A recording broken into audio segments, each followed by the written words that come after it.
you'd rather not be in that. And yeah, welcome everyone. Thanks for taking the time to join us. My name's Katie Bliss. I'm working with Will and Janie and the rest of the team with the ReForest Living Lab. So as you probably all are aware, that's a community of farmers, advisors, researchers, foresters, everyone working around agroforestry in the northeast of England, the north of England, sorry. And looking how we bring together that knowledge, that experience to catalyse agroforestry across the north of England. So if you haven't already, please do add into the chat a little bit about your name, your organisation, or the name of the farm and the location that you're working in.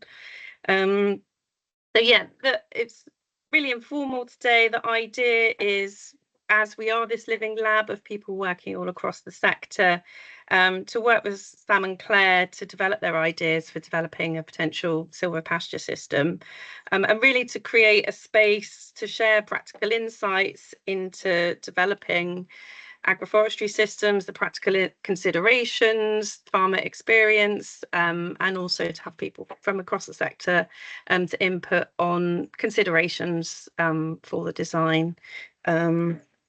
And yeah, really to help develop new ideas for systems that can work in practice and unlock innovation. So this is a bit of an experiment. We've done similar things to this in the past in person.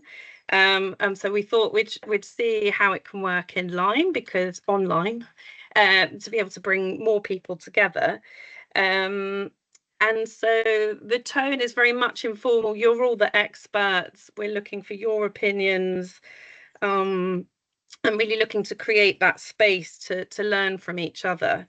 So don't be shy. Yeah, as I mentioned, it's being recorded to share with the community, and all of your involvement is encouraged. But if we could ask you just to either put your hand up or comment in the chat to be able to do that, that would be great. So we've got an hour and a half. Maybe if I could ask you, Sam, kindly to share the slides. Yep. So we've not got a huge amount of time, so we'll just keep things moving. And yeah, we can pick up things in future workshops as well, and we'll continue developing the design. So if you could just flick us onto the agenda slide. So yeah, we've got an hour and a half, so roughly we've got about 15 minutes. Sam and Claire are going to give us an introduction to Galbarrow Hall Farm and the objectives of the new silvopasture system there. And then we'll run through some potential planting designs, and really want to emphasize here that these are not prescriptions, these are just starting points for discussion. So really looking for your input in terms of what you think, your experience of what would work, what has worked in that area, considerations that perhaps haven't been included here, and also things like funding support in the area. And so we'll be doing that in the co-design process that we'll do with a whiteboard that Christian will talk us through, and then we'll have a bit of reflection and wrap up at the end, just in terms of thinking about how to take the design forward. So yeah, I'll hand over to Sam and Claire. Thank you. Thank you and do feel free to put any comments, questions in the chat. Yeah, and I want to thank you very much for asking us to be involved. So yeah, I put together a few slides to sort of give you a background about the farm. So this is Claire's family farm. We've been here for about 8 years now, and we've been on a bit of a journey, sort of from quite intensive sort of sheep farming with chemicals and fertilizer and things, to now organic pasture for life, outwintering cattle with in wood pasture, which we started to restore. We started a higher tier stewardship scheme 3 years ago now, 2 and a bit years ago. And yeah, it's a so we've got lots of trees on the farm, and we've planted quite a few more. We're really interested in this area of trying to get more trees into the landscape, in the right place, the right varieties, and also trying to think about different products that we could make. So either coppicing, so timber, or fruits or nuts. But yeah, this is the map of the farm to give you a sort of idea of where we are, right next to Ullswater. This is an old map, so this is going back to 1695. And there's a couple of lovely kind of, well, I don't know if they're lovely, but there's stories from the surveyors that went through the Lake District in the sort of 1700s. And one of them is Thomas West in 1778. He described how there were decaying roots of ancient oak trees scattered across the floor of Galborough Park, which is basically our farm now, or our farm was part of Galborough Park. And then another one from just a bit later, which was about the vicar of Watermillock, who was walking up on Priest's Crag, which used to be part of our farm, and he was really annoyed because it was the Sabbath day, and the church was empty, and everybody was up on Priest's Crag gathering nuts and having a lovely time. And so he ordered the Bishop of, or he spoke to his friend, the Bishop of Carlisle, who ordered that all of the trees were to be cut down and burned. And so that's why there's none left up there. There are a few remnant hazel trees up there that always produce massive hazelnuts. And I'm like, this is incredible. We've obviously got a history and a climate that suits that type of product. We're really interested in soil, and this is a really interesting little comparison that is across the fence line. So on the left was a slab of quite compacted, unhealthy soil from a field, from a part that had been there was a fence that was put up about probably 15 years prior to this, and the bit on the right hadn't had any fertilizer or cutting or chemicals of any form. And in fact, that is a part that was planted. So there's quite a few varieties of trees in that area. And the soil, the health of the soil is incredible. And the grass growth in that area is really impressive. And so it got us thinking about how can we make our soils better, and potentially there is a benefit of having some trees in the landscape again to rebuild a mycorrhizal fungal network and have a healthier soil that's better for food as well as for nature. So this sort of shows what we're kind of up to now. So this is roughly the sort of stock numbers that we have now, and we manage the grazing quite carefully throughout the year. So we have an area of rough grazing and wood pasture where the animals spend most of the winter, and then they come down into the meadows around this time of year for calving time for the cows, and we start moving them every day. So we use electric fencing, move them every day to clean grazing, and we do that all summer long. We do make some hay, but we're trying to make less and less, just to reduce fossil fuel. But also we're finding the animals are not really needing it because of the way we're grazing. And that means that wood pasture area is getting a massive long rest period. And we're seeing a lot of natural regeneration as a result of that. So mainly alders, but it's still, lovely trees to have back, mainly in the watercourses and around the kind of wetter bits.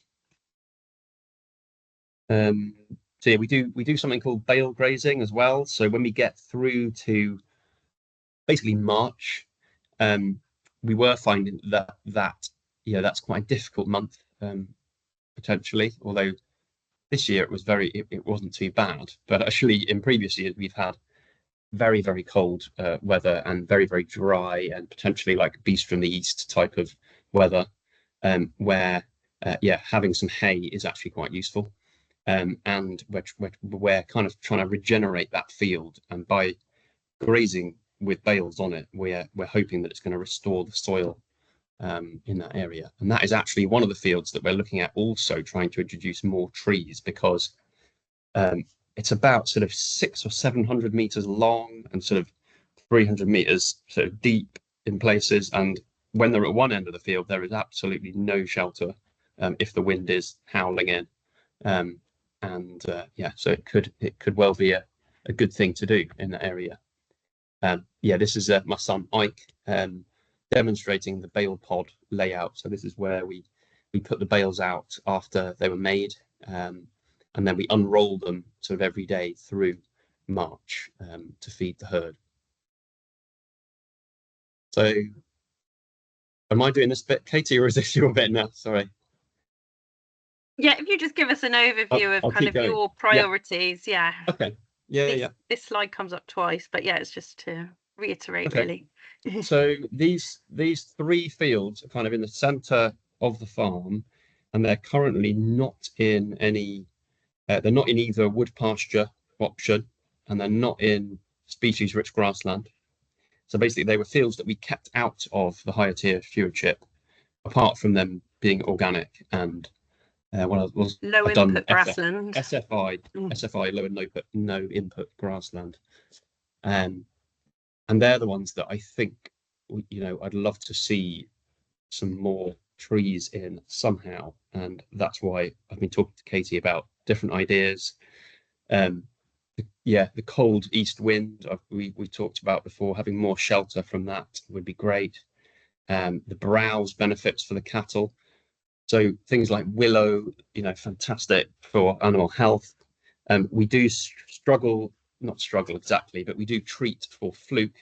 And the chemical that I was using to treat the fluke seems to be derived from a salicylic acid. And that got me thinking, is there having willow there, free access for the cattle to browse, will that help reduce the need to actually treat them for fluke? Maybe other people will know about that. I don't know. Yeah, coppicing materials. I hate when we do fencing. I sort of hate that a lot of it comes from Eastern Europe, and I'm just like, well, why can't we, use sweet chestnut, for example, or larch that we can grow here, and yeah, fruit and nut. So we've planted quite a few apple trees above our house. I'd love to do more fruit and other, nuts of any form, really, if it's feasible to sort of harvest them and get them dry enough in this climate. Yeah, and then some of the sort of constraints, I suppose, is we do also produce beef. That is, so we do need grass to be available. I quite like to be able to sort of get a tractor into the field if needed to bring in bales if we are bale grazing. And then generally we use quite a lot of electric fencing, and so kind of having being able to have paddocks going in between any tree planting would be really useful. We do have power lines that run that yellow line is a power line that serves our house and also our son's teacher's house. So we don't want to upset any of that. And I think there are restrictions around how close you can plant power lines, and which I don't know about, but I'm sure we can talk about that. Yeah, a lot of deer. We do have a lot of deer here, and it has been quite difficult to establish trees. We are culling, and we're trying different methods of planting that seem to be more successful now. And of course, we're in a national park, conscious of how things look, and also the fact that we're next to a triple SI, so anything that we do has to be carefully planned. And we wouldn't want to be doing it in, for example, if we did have species-rich grassland, and we might want to be more careful about where we're putting trees. But actually, these fields are not particularly special, really, at all in terms of diversity of grasses. Let's go on to the next field. Yeah, so this is kind of again saying, so yeah, we do have streams. So in 4631, we've got two becks that run through.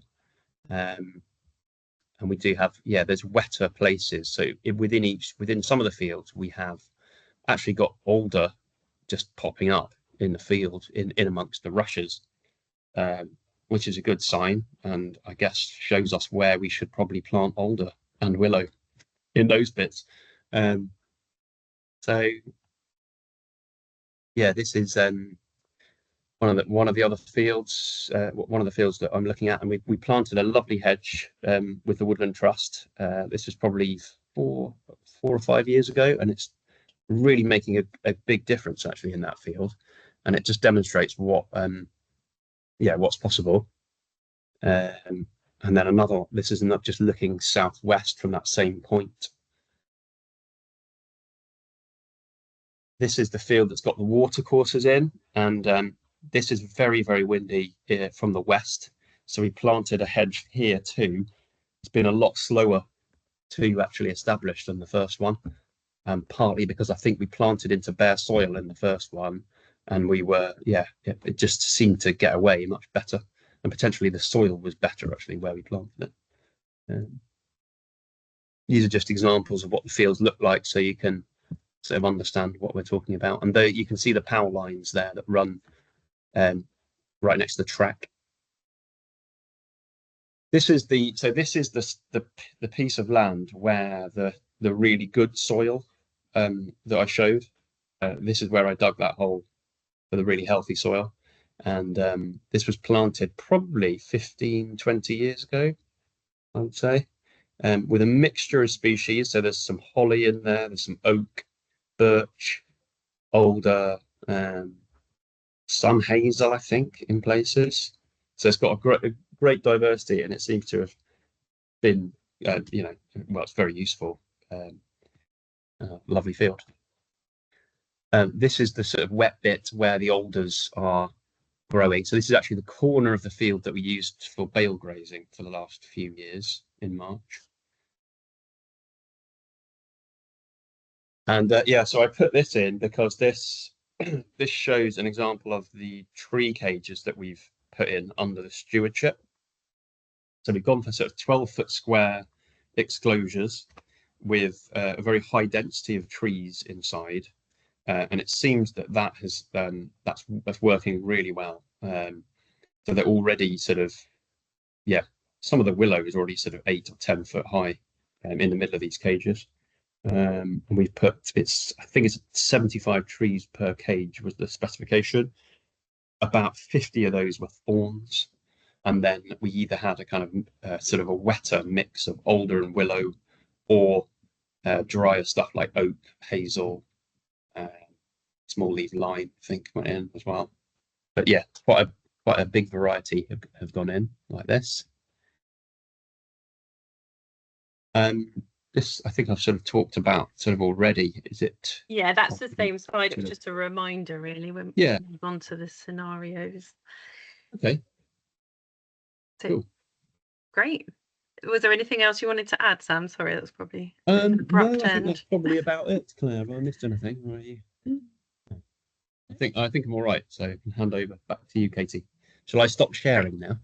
No, you can leave them. Maybe leave. Oh, okay. Yeah. Because we'll just go on to the next one. Just wonder, has anyone got any kind of clarifying questions for Sam after that? If not, I will, if you move us on to the next one. So building from these kind of criteria, we've developed some very rough scenarios in terms of the kind of plantings that Sam and Claire might want to consider. And as I mentioned before, these are definitely not prescriptions, and I'm sure some of you may have very different ideas of what might work in here. Oh, great, we've got a question there from Tim. We did touch on this briefly, Sam, didn't we? But we didn't mention it here. Tim says, you mentioned species-rich grassland, but what about use for waders or ground nesting birds, I guess? Yeah.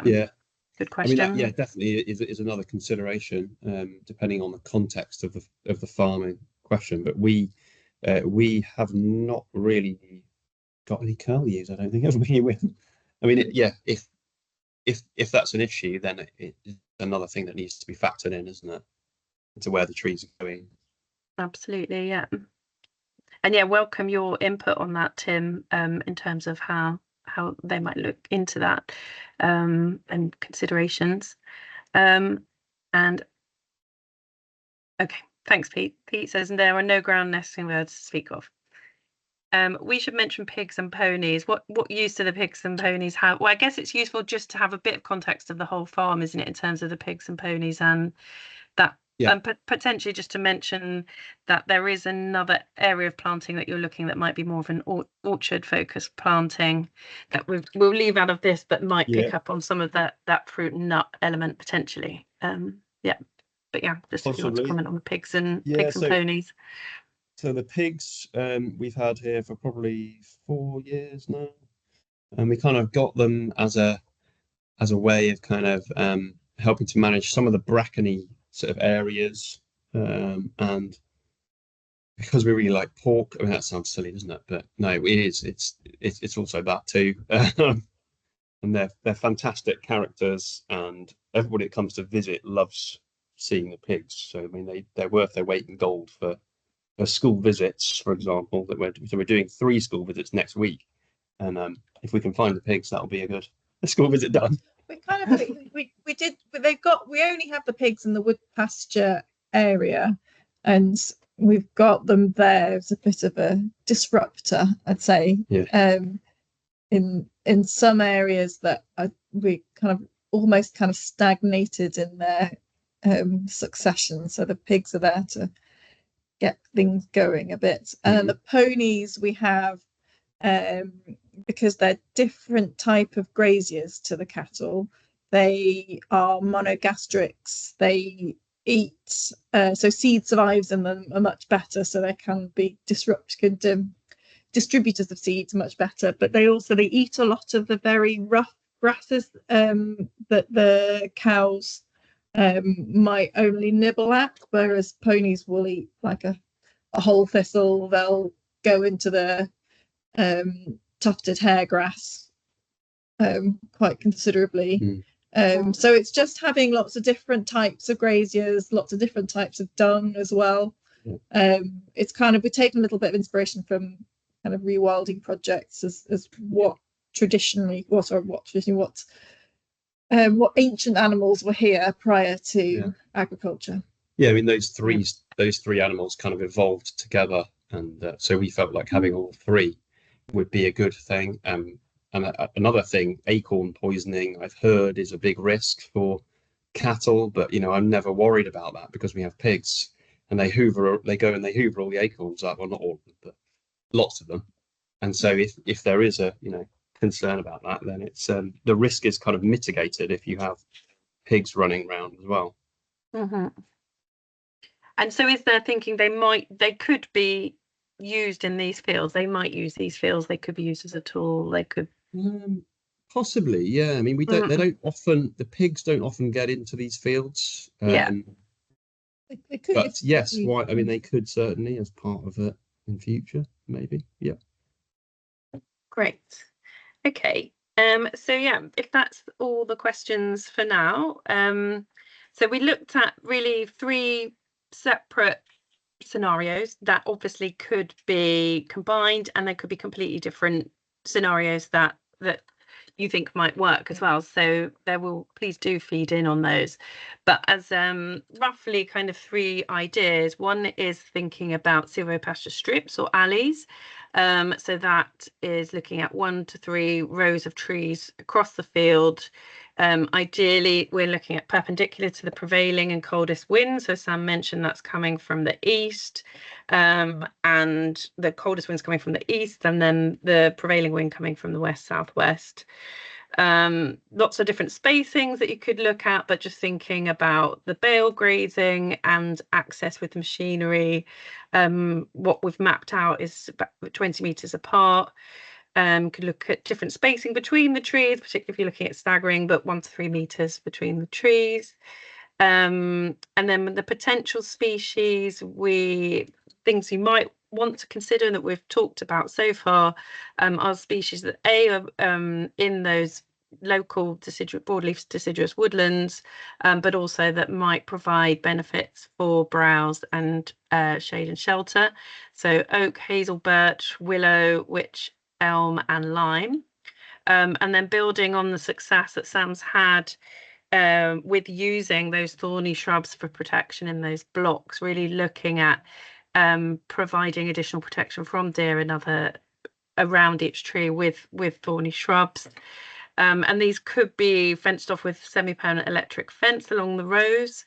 As Sam mentioned, there is an interest for coppice and fruit trees, but there is another area on the farm which might be more suitable for a kind of more focused orchard and market garden combination, where the fruit trees and nut trees would be less vulnerable and more easily managed and harvested. But it's still a potential consideration, that we can discuss around integrating those in here, and the same with the coppice. But again, there's trade-offs there with being able to manage that coppice well versus allowing that access. And then we've got, could you flick us on to the next slide, please, actually, Sam? So we've looked at straight lines, but you could potentially also look at more curved lines that gave a more landscaped effect and could help to you can have wind kind of channeling down alleys, so it can help to slow that down. So I don't know if you've got any kind of feedback, thoughts, pros and cons on that design or that scenario, Sam and Claire, in terms of your system. And it's quite a lot of rows of trees, is my initial sort of thing, just looking at it. I'd be slightly worried about deer, I guess, getting access if they're not sort of very wide. I think that sort of 12-foot square kind of exclosures seem to be just kind of wide enough, so they're not able to reach in and they don't jump in because it's kind of too small. Does that make any sense? I'm not sure. It does, yeah, absolutely. But it seems to be the right sort of width, and so I don't know, how wide are those? These were, depending on how many rows you did, were about 4 or 5 meters, basically. Are they? Oh, so yeah. Okay, but I mean, obviously, if you did a single row, I mean, that was just mapped on here. But if you did a single row of trees, it would be much narrower and they'd be that much more vulnerable. So I guess, obviously, if you had more rows of trees, as you say, you've got more protection. I mean, I didn't realise they're 4 meters wide, all of those strips. I can double check that while we're sorry, that to hand. But they're getting, it looks a lot more than you think when you're zoomed out. But you're looking, that was based on 2 rows of trees, so 2-3 rows of trees. But it's just as a scenario, really. But I think it's a really good point around the vulnerability, particularly if you just have the single line of trees, how vulnerable they are in there. And are they 12-meter wide alleys, those? There's about 20 meters between the alleys, and there's at least 12 meters on the headland, basically, so that you've got access in there.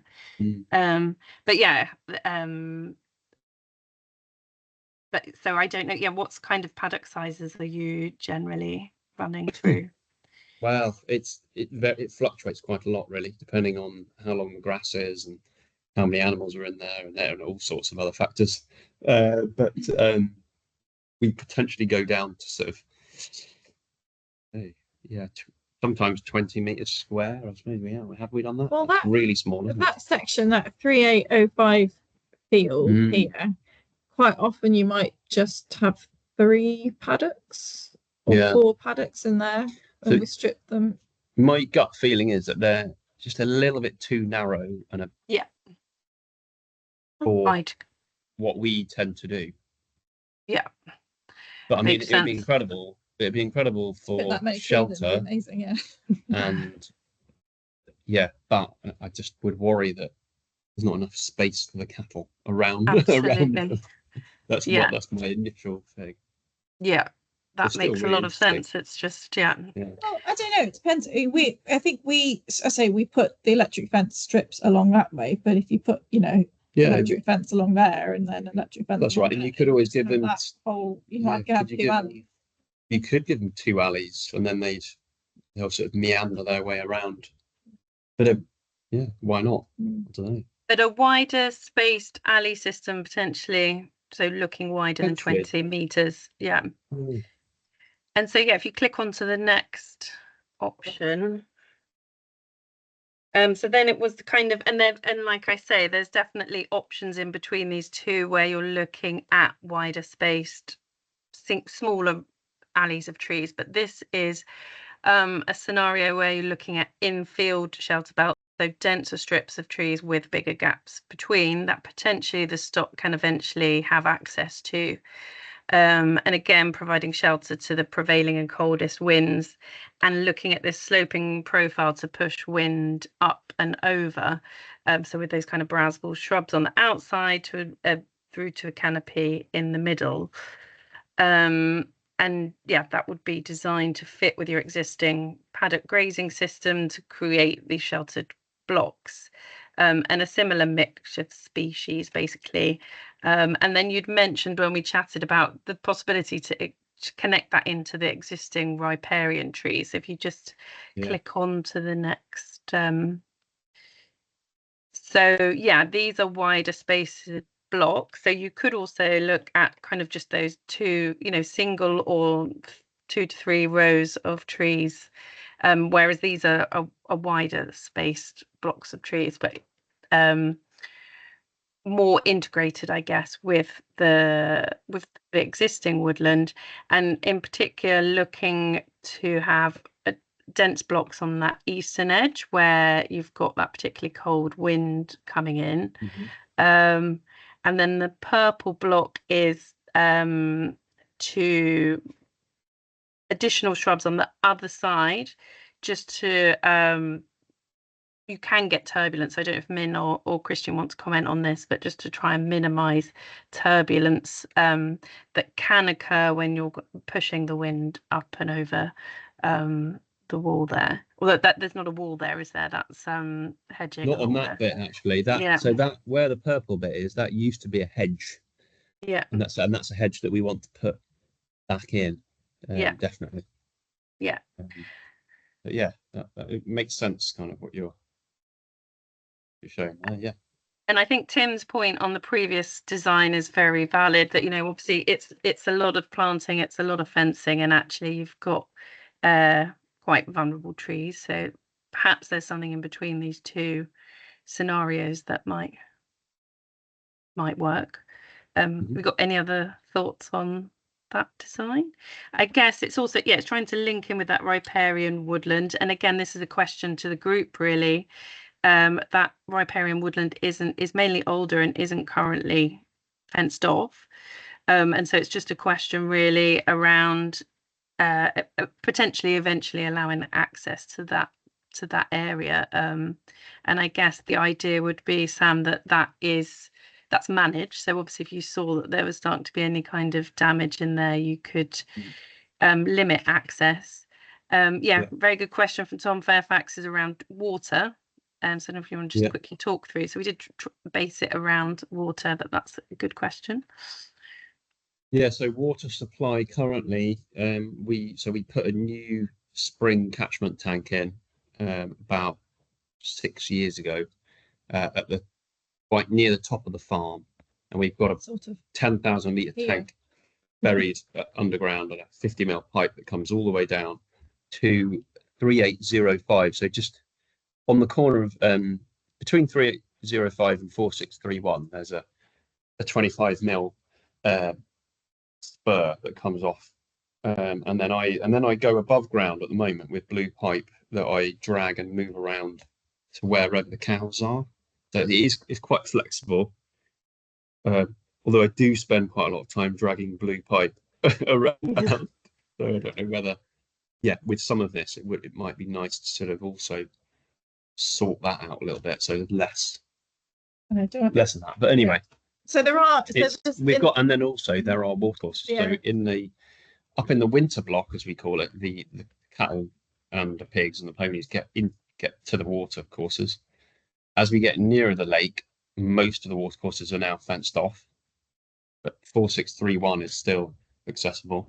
And there is a little bit in 6816 and a little bit in There's a bit, 3805. there's a tiny bit here, Yeah. and there's a tiny bit here, because there's a stream that basically goes down there and then through the middle of that woodlands. But yeah, most of it. I mean, I'd say we've got quite a good system, so Yeah. it could be largely from troughs if it needs to be. But It you're could. currently running the drag trough and pipe, so you'd be Yeah. looking to run that through the behind, yeah, or in Oh, front or definitely. with it, yeah. Yeah. Yeah. Exactly. Was there anything else to add on that one, you think? Well, this is a track here, so it's whether would you have the planting. And we've already got a So hedge there that we. The there. planting should be, but maybe it's the mapping hasn't worked. It should be on Yeah. the eastern side of that track, basically. Oh, I see. Um, Oh, okay. So you've got the hedge on, because the hedge is just on got the the hedge here on the western side. on Yeah. the west side of the track. Yeah, Yeah, so it'd be that's the in the other planting. side of the track from Oh, I see. the hedge. So Yeah. with this Or you could leave that out scheme, because it's a pretty decent, it's grown to be a pretty decent hedge, isn't it? So with that woodland, you Yeah. might find you don't need that block. It was just thinking if you might want Yeah. some shelter from that side. Absolutely. Yeah, these are all just ideas, aren't they? Yeah. With this planting scheme, when we're looking at I can't remember actually what different species you were looking at. It's oh yeah, similar to the other one. So it's whether if we are to take any kind of, or doing any kind of coppicing in these, how that would be managed. Exactly. Well, that's a very good question, and that's what Pete's just brought up there as well. And I think that's what we've talked about in terms of trade-offs. It's like prioritizing what you actually want from these blocks, and actually there'd be a trade-off between their use as a shelter block that the animals can eventually get in versus the quality of the coppice and being able to manage it that way. But I think, yeah, it's probably worth you answering that question in terms of, from Pete there, around your absolute priority for that. Is it the shelter and browse? Is it the products? And do we look at separating those, I guess? And that does come up in the next option a bit. But yeah, if you just want to answer Pete's question. Yeah. I think we might not need that one, because we've got, if we're looking at sort of shelters, you've got this whole woodland here is quite a good shelter for that corner of the field. Yeah. I guess the thinking with that was that you've mentioned that it was quite wet down there, but yeah. So perhaps it could be like quite a willowy type plant. Yeah, exactly. But again, it's like whether managing access on wet land, and the potential damage, I guess. So that's always the tricky thing. It's like if there's already some natural regeneration, letting that happen. I don't know if you want to comment at all, Min. Yeah, my brain is working 19 to the dozen here, because there are so many things going on, aren't there? I mean, if that bottom corner is wet, and there is I can't quite see if that is really heavy wood pasture or it's moving on towards a little bit of woodland. But you'll probably also likely get nuisance flies in that scenario. So allowing the animals to get in amongst the trees would be more helpful for them than standing near to trees, which is where the flies would also likely congregate.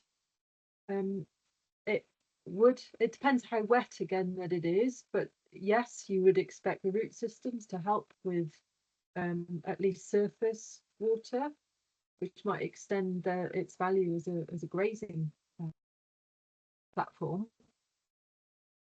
But I wonder what your experience is currently. Do the animals like being in that corner? Do they avoid it? Is it well grazed, or do you struggle to get them to graze it? So that particular corner, no, they don't really like it actually, and they knocked the fence down into the gill last year, and they all escaped into the gill, and then they came up, and we were just about to go out. We'd just come home, and I was like, "Claire, there's a cow outside our house." So there's a fence there. Yeah, they got down to our house. This is actually a very, very steep gill that obviously you can't see the topology on Google Maps, down to a beck that runs through the middle, and this is our kind of market garden. Yeah. So, but they were so considerate that there were about 30 or 40 head of cattle, and they went round all the beds, and they didn't walk across the middle of the bed. They walked around them, round the paths, which is better than the dogs, because they just go straight across. But this area here, it's very, very nettly, isn't it? It's got a lot of nettles there, which is often an indication that so we mob graze it, because so we kind of force them to go into certain areas of the field anyway. But historically, when it had sheep in it and set stocked, I imagine the sheep probably congregated there for quite a long time, because it is the most sheltered part of the field. So it's I mean they do eat the nettles as well, the cattle, when they're in there. Oh well, I mean, all animals will eat nettles, and particularly when they're wilted. So if you went in and topped them, then all of them would scoff them, the ponies as well. I mean, if they're not happy being there, then it partly suggests that they are being plagued by flies, at least at certain times of the year. So either giving them, well, if you want it grazed, of course you kind of have to force them to graze it, but it might be that being able to get in amongst the trees rather than being on the periphery of trees will help them, because, as I say, these nuisance flies prefer the edges of woodlands rather than in the middle. Right. Okay. So that then. And then Pete, I don't know if you want to kind of raise that last point around, this kind of spectrum working up from infield trees with minimum effort to the alleys, with more significant infrastructure. I guess when we looked at this and talked it through, Sam and Claire, it was fitting in with that rotational grazing, and not so sure if the kind of infield roundels and blocks would work as well. Or is that something you would actually consider, the kind of infield tree and blocks as you've done elsewhere? I mean, I guess that's what we did with the wood pasture, isn't it? And it definitely can work in some instances. But I suppose with this, we were just thinking about different species, more, dare I use the word productive species? I don't know if I mean that. Yeah, I guess I do. So fruit, nut, coppice type things, rather than the wood pasture species. And less of sort of large oaks, more thinking about taking crops from trees. Exactly. Yeah. So Tom, it's a similar point. Do you want to make that comment? Just invite people to speak. I don't need to speak for them. So it was just an observation that I think the point raised higher, being the lot of fencing, we're looking at a similar model, and quite a lot of fencing and quite expensive. We're experimenting a little bit with these cactus guards, not only using them to provide a microclimate in the actual wood, obviously it's a bit thinner in the field rather for grazing, but also we've been messing around a little bit with configuring them in a zigzag, so they're a bearer for electric fences. Which works pretty well. Well, so far the cattle haven't worked out how to get their heads around it yet. So this time next year I might be saying still stay well away, but it looks really pretty good at the moment. Just a thought. No, absolutely, yeah. Very valid, yeah. Yeah, and you're definitely worth considering. Yeah. Do you want to say a little about? Are you looking at doing something similar, Tom, in terms of your coppice blocks? Yeah.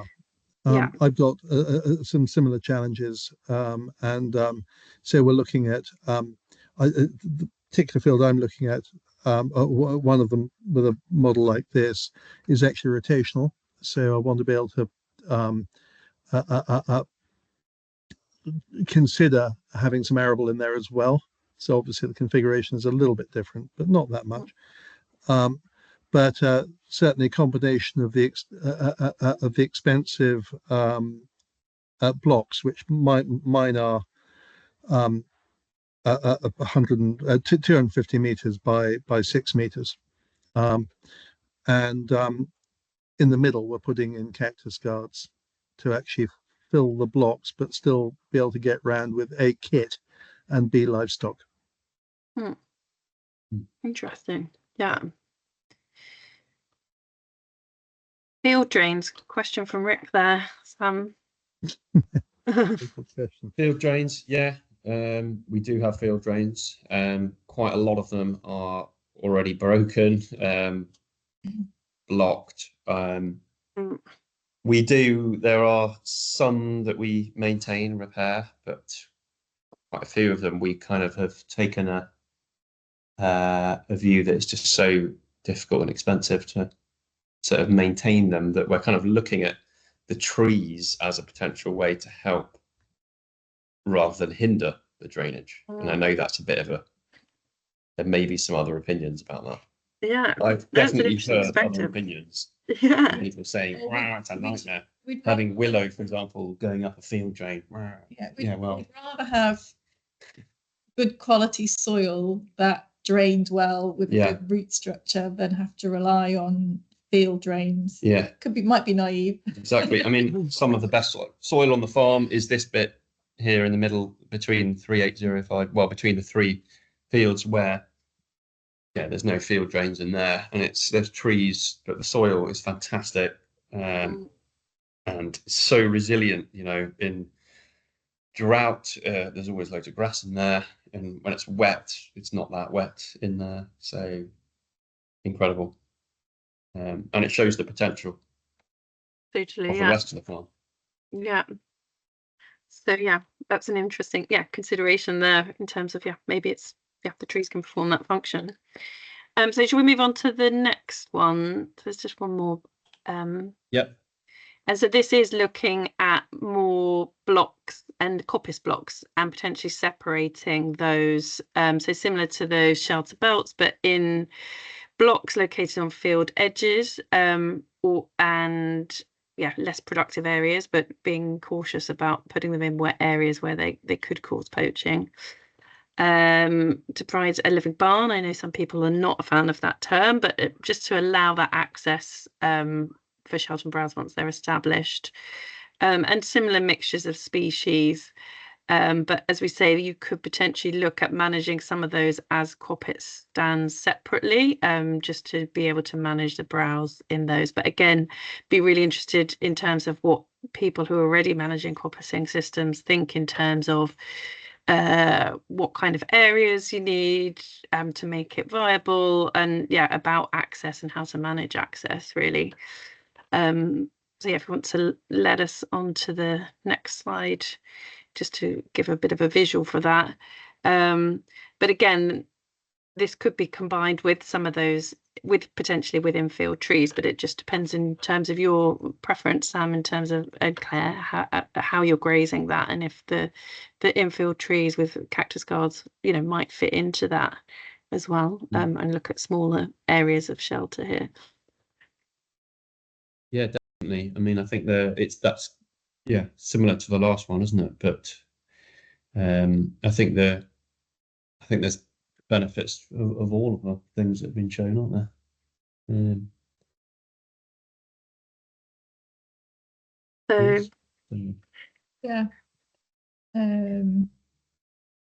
Min? Lindsay's, sorry, Claire, were you going to say something? No, I was. It's mostly because we can't see you. Sorry. I know. Well, I think we can't see you. No. This is a gateway between those two fields, I suppose, is the only thing on that one. But it is a very, very wet corner. Yeah. But it's something that could just be designed into it. And that could also be left out, because if you've already got shelter there, I was just thinking how to shelter from the western side there. But definitely make sure you've got that access that you need. It is interesting, actually. It'd be interesting to compare the different options as to how much kind of grassland we still have, because I suppose from this is it's similar to the other ones, but it seems more obvious here as to how much grass we have left. So the fields are getting smaller, which is obviously going to happen, but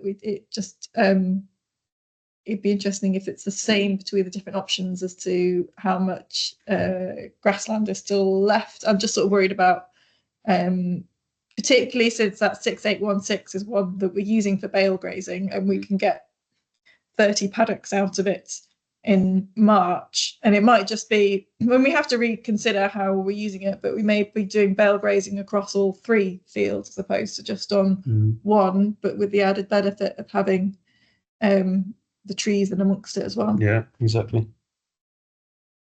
Yeah, so definitely could look at reducing those areas, but it's something that we can look at. So what we'll do after this is, like, with the scenarios that have, you know, added on to this, I'm sure there'll be other ideas. We can map some of those things out and share afterwards about grazing, comparing grazing areas and so on, because yeah, that's really important. Min? Yeah, thanks. I just really wanted to say about the if you're putting a coppicing element into these fields and the primary purpose is shelter with some browse, then it's really thinking about what the change in growth structure over time will mean, how that will impact on the shelter element. So if it's one of the rows, let's say, and it's meant to perform a specific task in terms of lifting the wind up smoothly, then when you come to harvest it, you risk it not doing that until it starts to grow again. So it might be that you would need an extra row where the height of the chestnut matters less because something else is also doing the job, or you harvest over time, so you're not completely stripping a row of its branches, or cutting it right down. Sorry, I keep thinking it's going to be pollarded. It's not. It's coppiced, isn't it? So it's just really thinking ahead. If you're trying to combine lots of tasks here, what happens when you're coppicing harvesting the chestnut? Yeah, it's a very good point. It would need careful consideration, wouldn't it, as to which bit you did, and then you'd want to like rotate around, similar to when like we've been doing some hedge laying, and actually it is quite, it's quite a significant impact on the hedge for the first couple of years anyway. Makes it's a big change all at once. So you do pockets of it in different years on a coppice rotation, I suppose. Yeah, exactly. Yeah, either that or add another row in, so when you are cutting that row about, there's another row that's doing the job as well. Right. I see what you mean, yeah. So almost with the option 2, where you've got wider rows, you'd have, be coppicing one half but leaving the other half. Is that what you mean? Yeah, potentially. Yeah. At least consider it, the impact of when it's not there. And then I'll just pick up Rachel's question as well. I don't know if you want to ask it yourself, Rachel. We did basically, Sam, the farm is within the national park, so it would be the countryside stewardship high tier options, because it is in the UCO high sensitive area as well. So it's a consideration around these kind of higher density options, but yeah, as these are really just being put forward as discussion points. So if people are aware of other funding pots that are available and woodland grants and how it might fit, then your input on that is really useful as well. So yeah, I don't know if you want to comment on that, Rachel. Yeah, I mean, my understanding is currently this might be regarded as permanent land use change to woodland. Depending upon what grant is used, what capital grant is used, and what the arrangement of the trees is. Yeah. But also the availability of revenue payments associated with agroforestry, it might have quite a bearing. So I suppose it's the extent to which you want to keep flexibility for future types of farming, not committing to woodland or committing to woodland in certain places, but it might be some bits of permanent woodland and other bits of agroforestry, which is regarded as a more temporary, and that actually might result in a more varied approach. So shelter belts in some places where you always want shelter belts, but a more regular arrangement of trees in other parts where it's seen as a more a temporary crop effectively with the trees. As I understand it as well, and I'm sure Pete or the people from the Forestry Commission could comment in terms of the woodland planting. The UCO, you couldn't allow access on there either, I don't think, could you? So it's that kind of trade-off as well. Yeah, well, that's correct. I think I'm looking at all these scenarios and think you could run any one of them. But it comes back to the total area you're looking to plant and then manage. And I know Sam and Claire have got some time on their hands, but not masses, and 2 young children as well. We also have to bear in mind this site is, although it's south facing and relatively benign in terms of its locality, it is nevertheless poor soils and a short, cold growing season on the whole. So yeah, this is not a southeast or southwest site. This is quite a northerly site with all its issues. So I think the time constraints, the soils, the growth rates are all considerations here.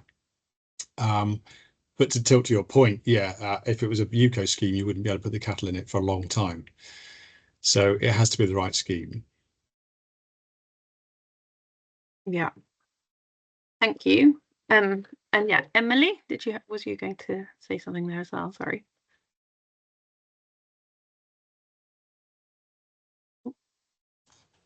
Was that me? Sorry, Katie. Yes. Yeah. Sorry, Emma. Sorry. Yeah, just what Peter said. Really, for UCO, it would be livestock exclusion for 15 years for the duration of the scheme. Agroforestry, we can go up to relatively high density with like up to 400 stems a hectare. So I think there might be some cases with some schemes where we sort of tip over into that woodland definition, and it's a little bit of a grey area at the moment of what that means for the permanent land use change and things. But I think while the agroforestry schemes are running through higher tier, there will be that livestock access and retain that agricultural use, as far as I understand it at the moment. But I think it's just fitted into this grey area between sort of agriculture and forestry at the moment that's still being worked out at the moment. But yeah, but I think my feeling is if we've sort of worked through a proper agroforestry plan and it's sort of documented and highlighted how you're going to manage it and why, it should build up a good case for keeping that agricultural use under there as well, even at those higher densities of planting, if that makes sense. Totally. Yeah. Do you want to just quickly mention what the PA4 is for anyone that might? Yeah, so the PA4, we've got the agroforestry plan. So that's been out since last summer. So it's still available to apply for now for everybody. But that's just a way of creating, managing or improving existing or new agroforestry systems. And we'll pay £1,268 for you to do that. So it takes you through looking at your whole land holding or farm and then sort of drilling down into the detail what agroforestry you want to implement, and then quite a long-term management plan then of what you're planting, why, what your objectives are, and how you're going to manage each field parcel to reach those. That then unlocks access to the higher tier grants to be able to plant it, and then the revenue payments as well. Brilliant. Thank you. And then maybe just pick up Tim. Do you want to add in there around the coppicing? Of having that extra row, if you're there. Yeah. So no, if your aim is to grow straight coppice stems for whether it's hazel, sweet chestnut, willow, they have to be straight, or else they're not going to be any use really. So having that extra row, it depends on spacing obviously, but you've got to make sure that the regrowth isn't shaded. Just end up growing bent and one side of the coppice not the other, coppice stool not the other. It's not really going to work very well. Coppice tends to work better if you cut a big gap, basically, plenty of light. So looking at that map, are there any obvious places that you think, okay, well that's where I'd put if it was me?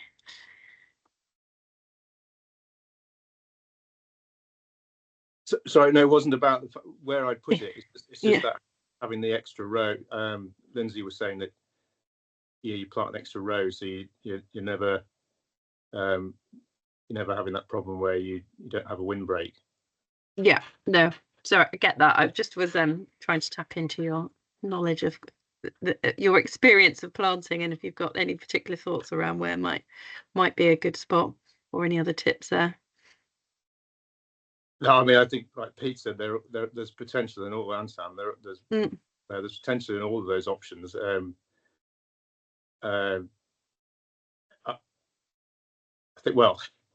I think funny enough, it's difficult when you just look on a map. You go on the ground, you think Totally. think where you walk it out and you think where do we want this strip to end, and that's far better way of doing it than sticking things on a plan and then because it's not always where you think it is, because it's the lie of the land and the rest of it. So I think that's an exercise that needs to be done. I think if you're going for, I mean, you could do coppicing if that is the main objective, is to get coppice products. I'm not an expert on coppicing, but you could do it in any of those scenarios. I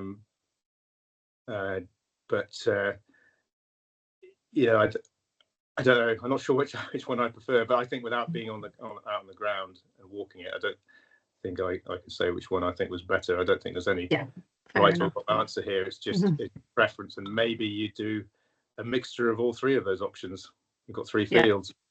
Why not do all 3 if you can't decide, and you'll know in 15 years' time which one's best. And you can always change them. You can always change things around, and you can always make rows wider, add extra bits in. It's just it evolves, doesn't it? I think sometimes evolving it is better than sort of a master plan that just you go straight to, and then you might regret some bits of it.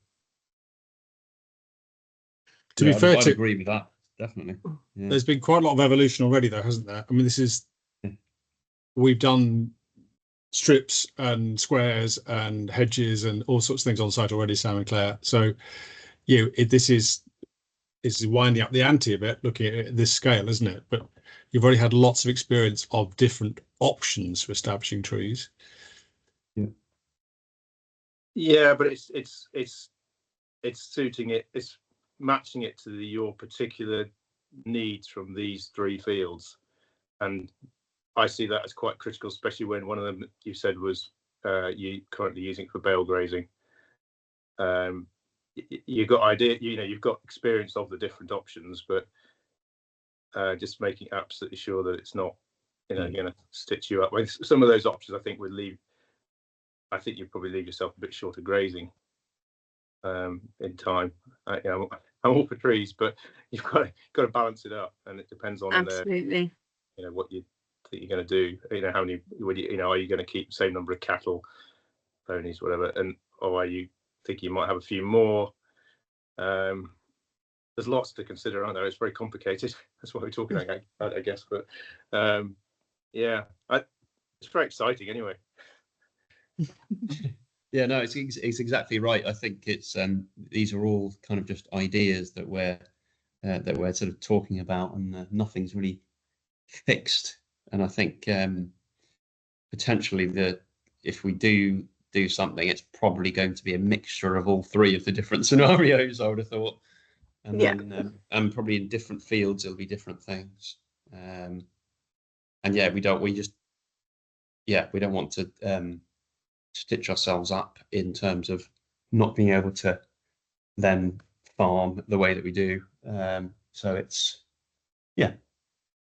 so just to go back to the kind of PA4 thing. So that is now available. You can actually apply for that. Anyone can. Is that true? So it's all been a bit confusing with things opening and closing and Very. disappearing. Yes, but all the general plans for woodland management and UCO is still available, and the agroforestry plans are still out there to. Also, what's UCO? That's the woodland creation offer that Forestry Commission deliver. English, English. English. It's like another one. And then once you've done your PA4, what happens then? Well, hopefully the grants should be open in the summer. Oh, I see. So they're not yeah, yet like open. it's bound up with the rest of the countryside stewardship higher tier grants then. Okay. But it's sort of like Right. as a bit of a separate strand of all that. So whenever they open, you should be, once you've got an approved PA4, you should be eligible to apply I see. for the appropriate bits. How does that work with us, considering we're already within higher tier stewardship, even though these fields aren't under any particular management option? Apart from the organic. Apart from organic, yeah. Yeah, I think as far as I understand it, the agroforestry is going to be like a separate strand. So where we have a woodland higher tier bit, we've got agri-environment, and then there's going to be agroforestry. So you should be able to get a separate agreement that will obviously start at a different time, but should be stackable with the bulk of other higher tier, like sort of ground cover options as well.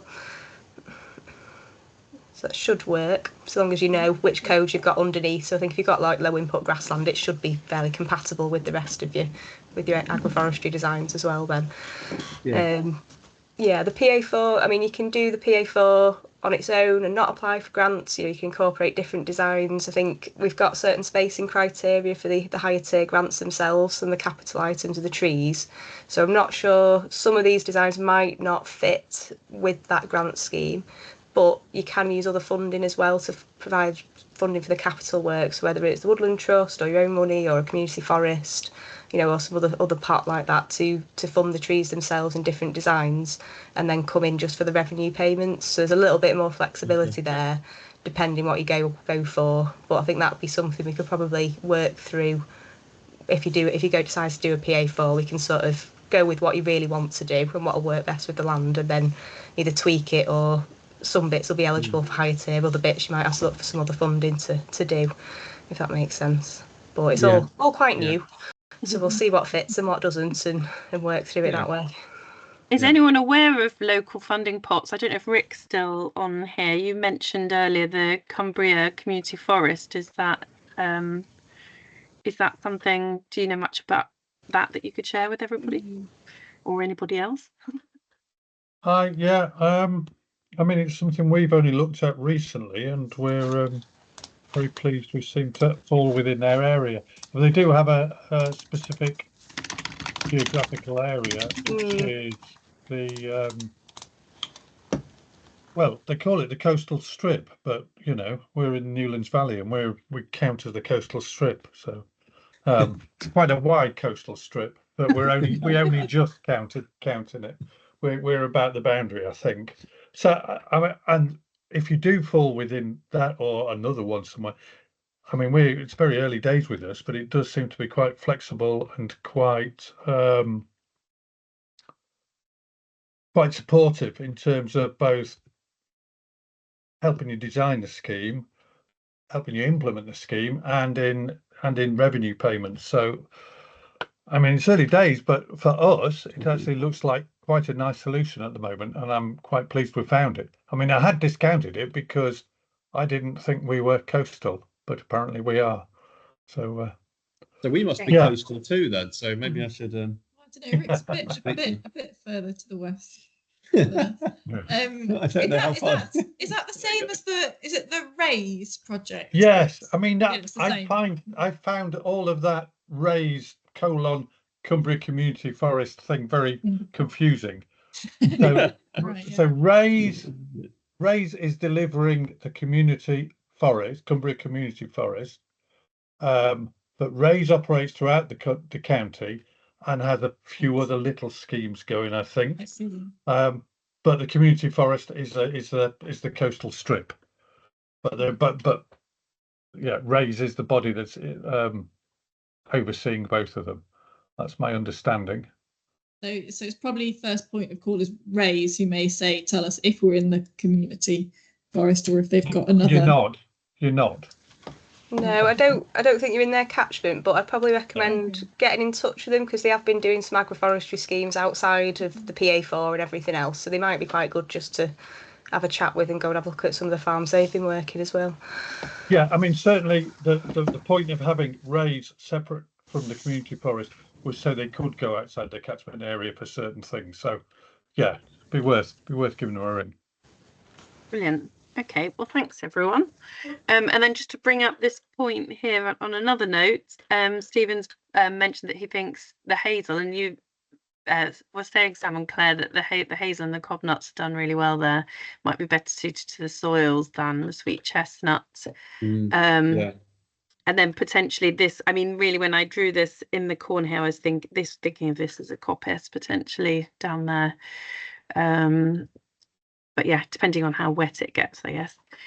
So what we had planned to do was use a whiteboard but everyone's been feeding back brilliantly, so it's actually been working anyway. But I don't know if, Christian, if you want to talk quickly through the whiteboard, and maybe we can use that more as kind of thinking about a collective design that brings together the different options. Yeah, can have a little go at that. So the whiteboard is kind of, I suppose, meant to be a bit more interactive. Just waiting for it to load. But just stop sharing our screen and. Yeah, I think it should take over you anyway.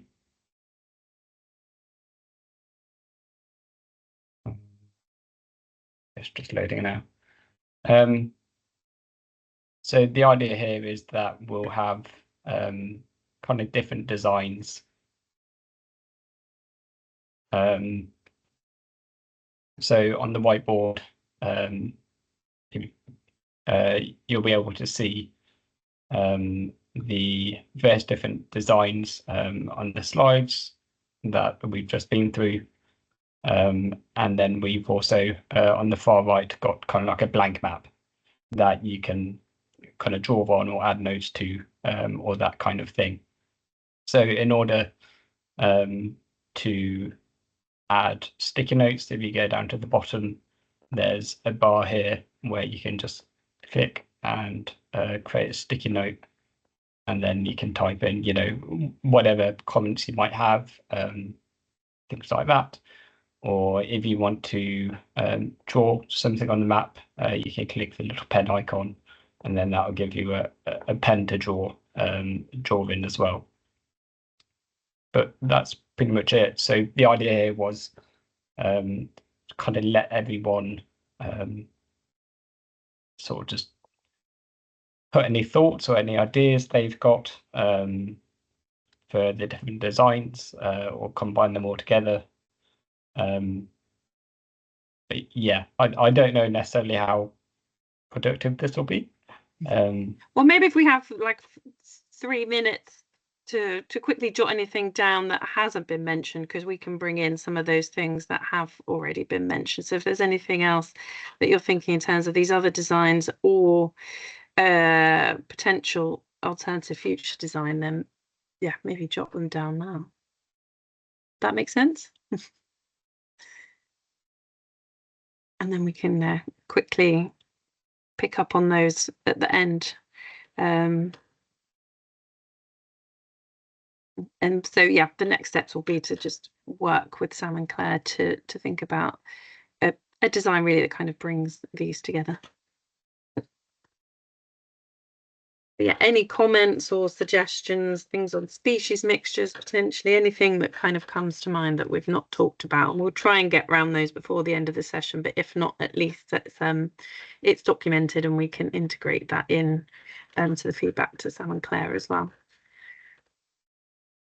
Is everyone able to get on that? Do put in the chat if you're struggling with that at all. And yeah, that's brilliant. Thanks whoever's just posted pictures, posting any pictures of things that you know of that have worked, or yeah, other funding schemes, things that, yeah, anecdotal experiences, all very welcome. Katie. Hello. My understanding was that Sam and Claire are also considering a fruit area. Is that right? Is that going to be discussed? That is, we just realised there's not enough time to do both in this session. So today we're just focusing in on this. But I mean, if people do have any thoughts in terms of the orchard area, we could share that round afterwards, possibly. I was recently visiting a farmer who's doing upland fruit growing. And I learnt a few things. I was thinking of this thing with this in mind. So in the notes now, I'll just put my learnings from that. If you want to grow fruit in upland areas, okay. that'd be brilliant. Yeah, or put it at the bottom of the whiteboard somewhere maybe, and we can share that. Yeah, that'd be really interesting, Colin. Thank you. And if people do have any kind of examples or resources that can be shared, particularly thinking Pete and Rachel, Emma, yeah, please do share them. But yeah, anybody, if you've got resources that might be useful. One thing that is particularly useful is the Forest Research Species Guide. I'm not sure if everyone's come across that, but we can share that with the email afterwards as well. Yeah, the sort of field we're thinking about with growing more fruits is sort of looking at kind of a bit of a forest garden type situation. The fields, how big is it? It's about 2.5 acres, the field, so it's quite small for our grazing system. We tend to just put a few bulls in there or something. I mean, it lasts the herd about 3 hours, and then they're finished usually. So yeah, and it's a lovely sheltered south-facing field, it's quite close to the barn, yeah, exactly, where we run the training courses that we do. And so we're thinking, how can we use that field for? It's called the garden, which is a old word for a garden. So I think that's possibly what it was historically used for. And there's also a hennery piggery next to it, which is a building that was specifically designed for hens and pigs. I love it. You know what I mean? What a brilliant thing. But unfortunately, we live at the other end of the farm, so we've got an orchard above our house that we planted as well. So maybe we've got too many orchards going on. Can you have too many orchards? I don't know. But yeah, I guess it's just that thinking about the priorities, isn't it? And the potential trade-offs if you were to try to integrate some of that within this kind of wider silvopasture system versus thinking about where they'll be more sheltered and easier to manage, as well as having some of those integrated benefits with the market garden and the pigs and the chickens as well. Yeah. But yeah, perhaps we can share something about that in the follow-up as well. So yeah, it's great to see comments coming in. Maybe if we start to pick up on a couple of these. Is there anything, Christian, any themes that are coming through there? No particular themes at the moment, but there's a couple of kind of individual notes that are quite interesting. So there's one point here about using sort of half-size cactus guards, particularly around things like willow. So that allows them to establish, but then kind of keeps the base, I suppose, protected from browsing. But then once they grow large enough, then the tops and the bits that go out of the cactus guard can kind of be browsed on. I think that's an interesting idea. That might work quite nicely with perhaps if you're having that more sort of infield trees, or you don't have like mass protection, you're protecting individual trees. That might be quite a nice way of doing kind of those more palatable species that might be a bit more at risk of browse damage. Absolutely. And yeah, if anyone's got thoughts on fencing, other thoughts on fencing, that's really useful for these different options, because obviously that's the huge outlaying time, the infrastructure side of things. So yeah, thoughts on that really helpful. And then yeah, thank you for the higher tier tree spacings. That's really useful as well. I know there's different criteria, and again, that's something I can share afterwards around the forestry and the agricultural EIA requirements that I understand the SFI is based around as well in terms of tree spacing. So yeah, we didn't get to that level of detail on purpose. Really, it's just to open up for the conversation. Another couple of comments, Katie, that are coming through are to do with the landscape impact considerations, which we haven't really touched on yet. Yeah, given that it's in a national park. Yeah. That's a really good point, and it's and perhaps that's where the infield trees and a more landscaped option, or looking at kind of contouring with those existing riparian woodlands, things like that might be a good consideration. Were there any particular suggestions on that? I mean, it's a good question, actually. It's something that we quite like to know the answer to, because when we did the I forget, you just told me, was it PA2? We did a PA2, yeah, for the wood pasture creation and restoration. And in one of these 3 fields, but one of the fields that we're now putting into wood pasture creation, we did do some sort of strip type blocks. Yeah. And that was rejected by Natural England on the basis that it didn't look natural enough. Yeah. But so it'd be interesting what PA4 would come up with, if it would that be different from the PA2. Well, I guess because it's agroforestry, maybe there's a slightly different attitude towards that. I don't know. Don't know yet myself.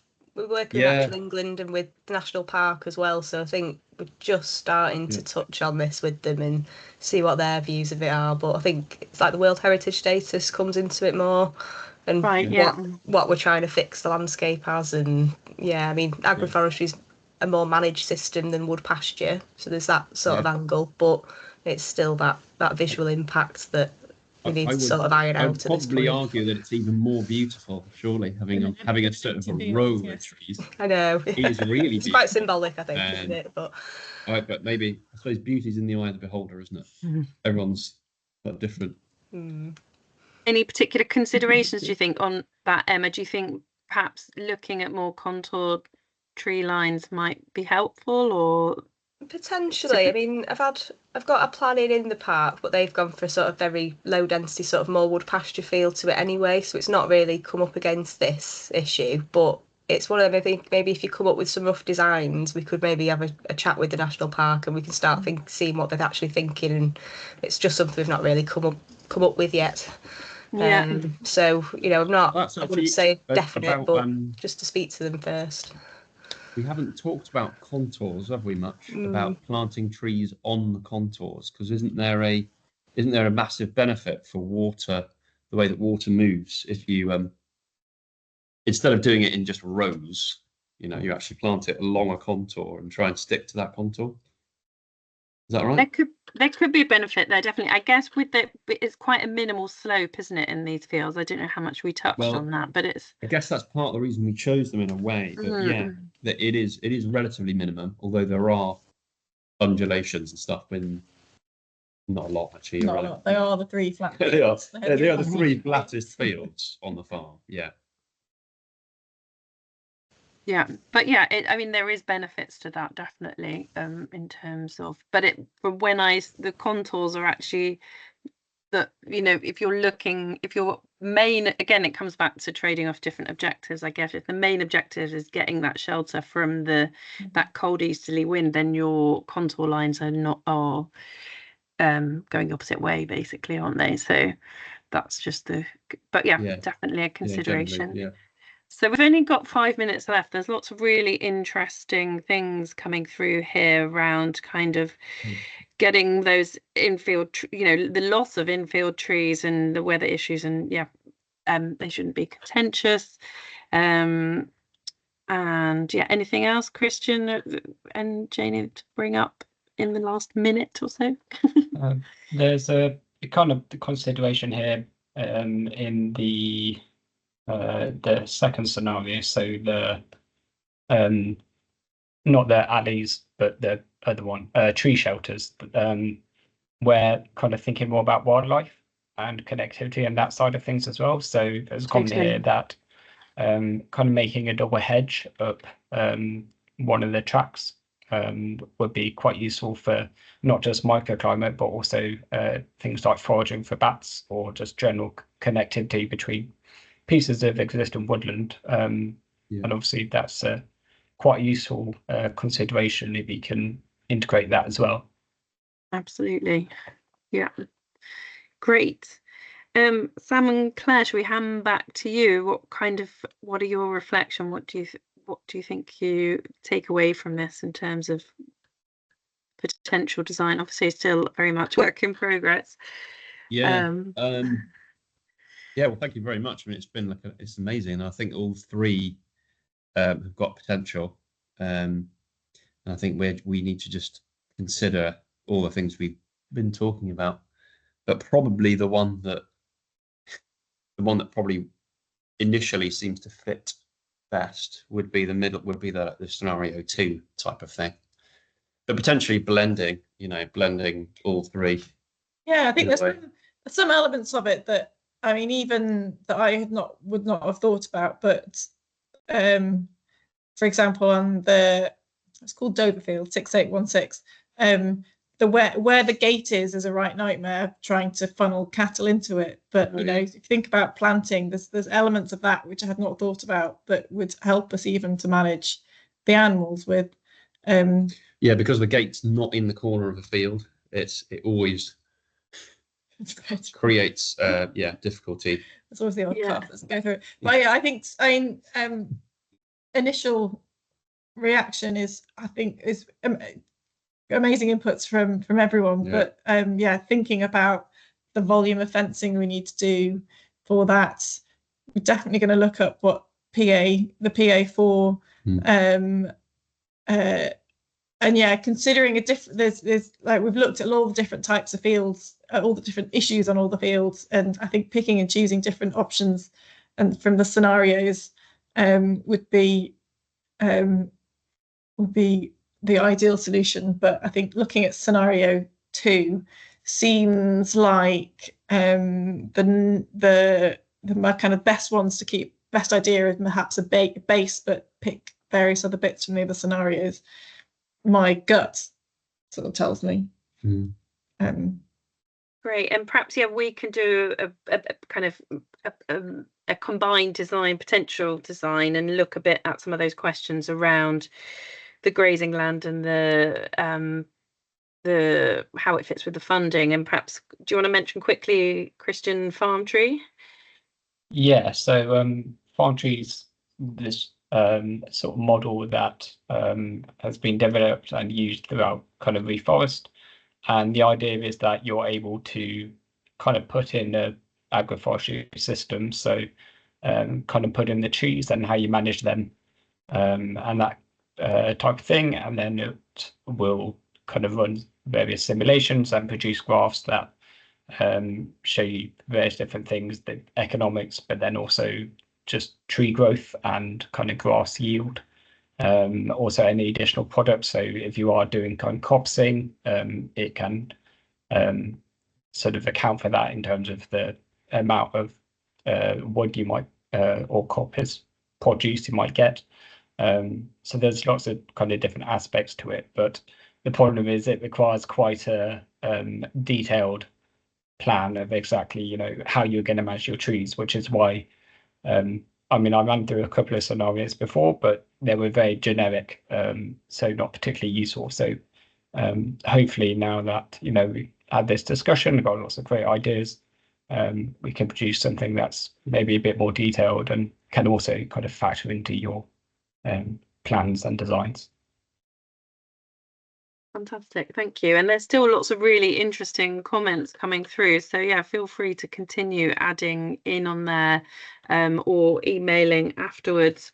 And also, if you've got any feedback on how to follow up with this workshop or other activities within the Living Lab, this was all a bit of an experiment, and so feedback on how this has worked, how we might make it work better in future is very welcome. And if there's interest, we can look at working with other farms. So if it's something you'd be interested to develop on your farm, then let us know. And if there are, as I mentioned, if there are any particular resources that you think would be useful to share with the group, then do send them over to me and I can share with everybody. And just briefly to mention other upcoming activities in the Living Lab and within the ReForest project will be at the Agroforestry Show and Groundswell, with various different workshops there, including looking at design. And just if you're not signed up, we do have the bi-monthly newsletter as part of the Living Lab as well. So yeah, for those that are not in a hurry to get off, feel free to stay on and have a bit of a chat, but it is 3:30, so probably best let everyone get on unless there's any other urgent comments. Anybody? Do we have access to this whiteboards? Is there a link for it? Yes, I think we should be able to share that externally, I think. Do you know, Christian? Yeah. If not, we'll download it and make sure that, well, we'll make a copy of it and send it around to everybody as well. And hopefully the chat as well, because there's quite a wealth of information in there as well. But yeah, I'll copy that before I leave just to make sure we don't lose it.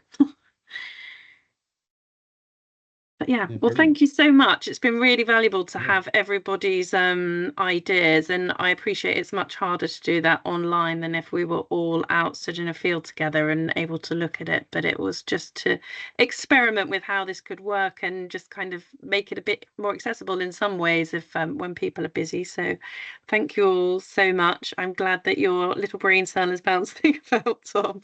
My one is as well. But yeah, brilliant. Thank you so much.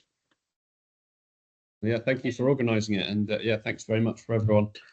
And all the best with carving. Thanks for taking the time out. Yeah, better go and check on them now. Yeah, we've had 2 born this morning, but they're both up and suckling before the meeting, so hopefully they'll be fine. I'm sure they'll be fine. Brilliant. All right then. Well, thank you so much, everybody. Thank you. Thank you. Thank you. Cheerio. Bye-bye. Cheers, everyone. Thanks. Bye. Thank you. Bye.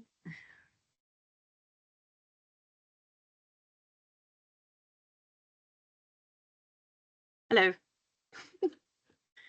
I'll just stop recording. Yeah. Shall I?